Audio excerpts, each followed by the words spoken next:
Поголем инцидент откако комитите влегоа на теренот и тргнаа кон јужната трибина каде што беа симпатизерите на Слога и Иво Магнат. Блиската средба сепак беше спречена, а се завод на Николовски, освен пред крајот на надпреварот, кога непосредна близина Боров не успеа да го слобода сигурниот голман на Слога. Се на се Вардар и Слога, кои без сомнение годинава имаат навистина добри екипи, им останаа должни на 600.000 љубители на фудбал.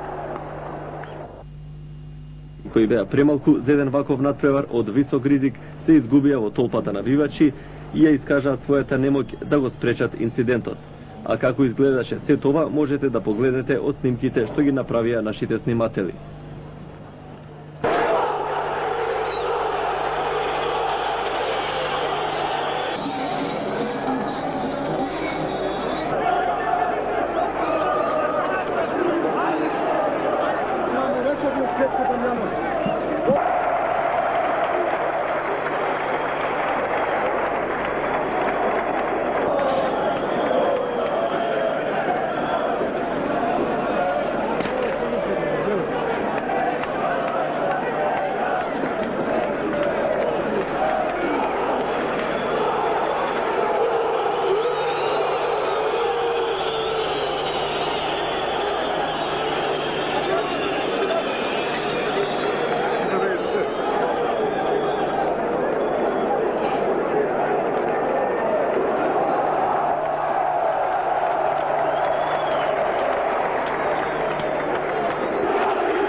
Средбата доцнеше преварот во кој видовме уште по една голема шанса на двете страни.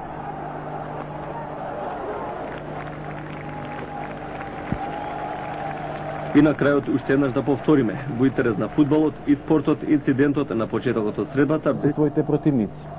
Среќа без повредени при размената на камења и запалки. Анимозитетот меѓу групите навивачи зголемен по последните настани во односите меѓу клубовите, згора и високиот ризик со кој беше означен мечот, очигледно не биле предизвик за поголема сериозност.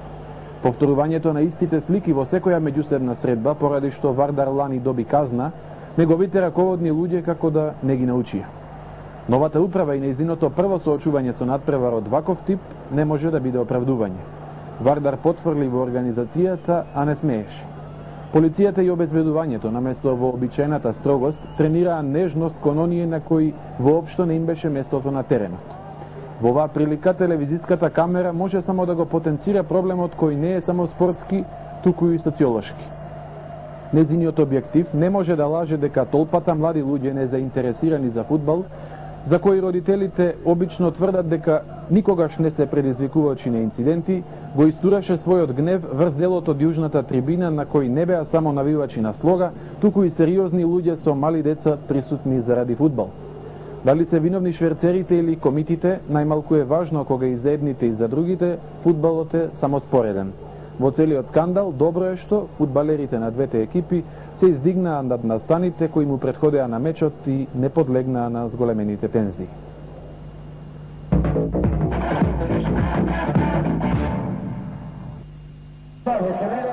Второ коло и прво големо дерби.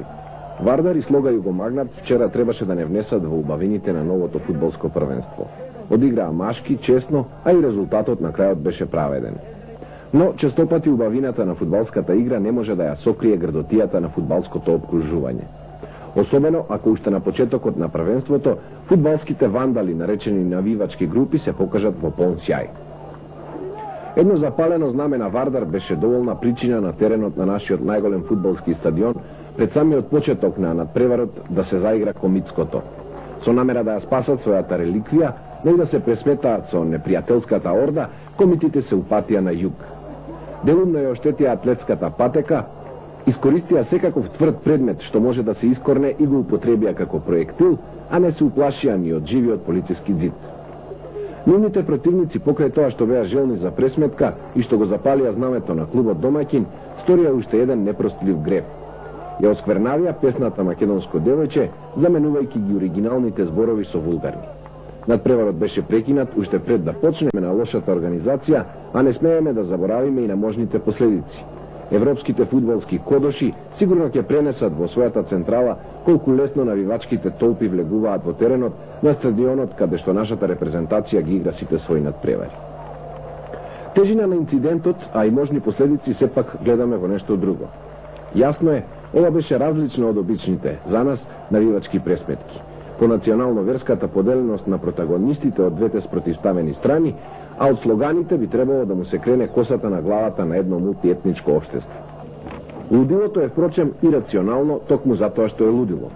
Ако се прочитаат составите на двете екипи, јасно е дека половината од секој од тимовите оди в црква, а другата во џамија. Со вулгарното скандирање, навреди и плукање на национална основа се понижуваат и половината од своите миленици, половината од гледачите и целата фудбалска топка. А фудбалот, да видиме начисто, во целиот свет го движат парите и успехот, а не тоа дали е некој црнец, рисјанин или муслиман. Особено не во средини каква што е нашата, каде што се картите измешани. Точка 2 е полицијата. За разлика од она што сме можеле да го видиме на ракометниот скандал Кометал Хипо, вчерашните полицајци се однесуваа кротко како калуѓерки. Можеби токму затоа, вчера на атлетската патека имаше и бисерни сцени, од кои издвојуваме 3. Прво, нова атлетска дисциплина Леле мајко ако ме фати Трајко. Под број 2, прогласување на победник во полова презентација, долу десно на вашите екрани. И 3,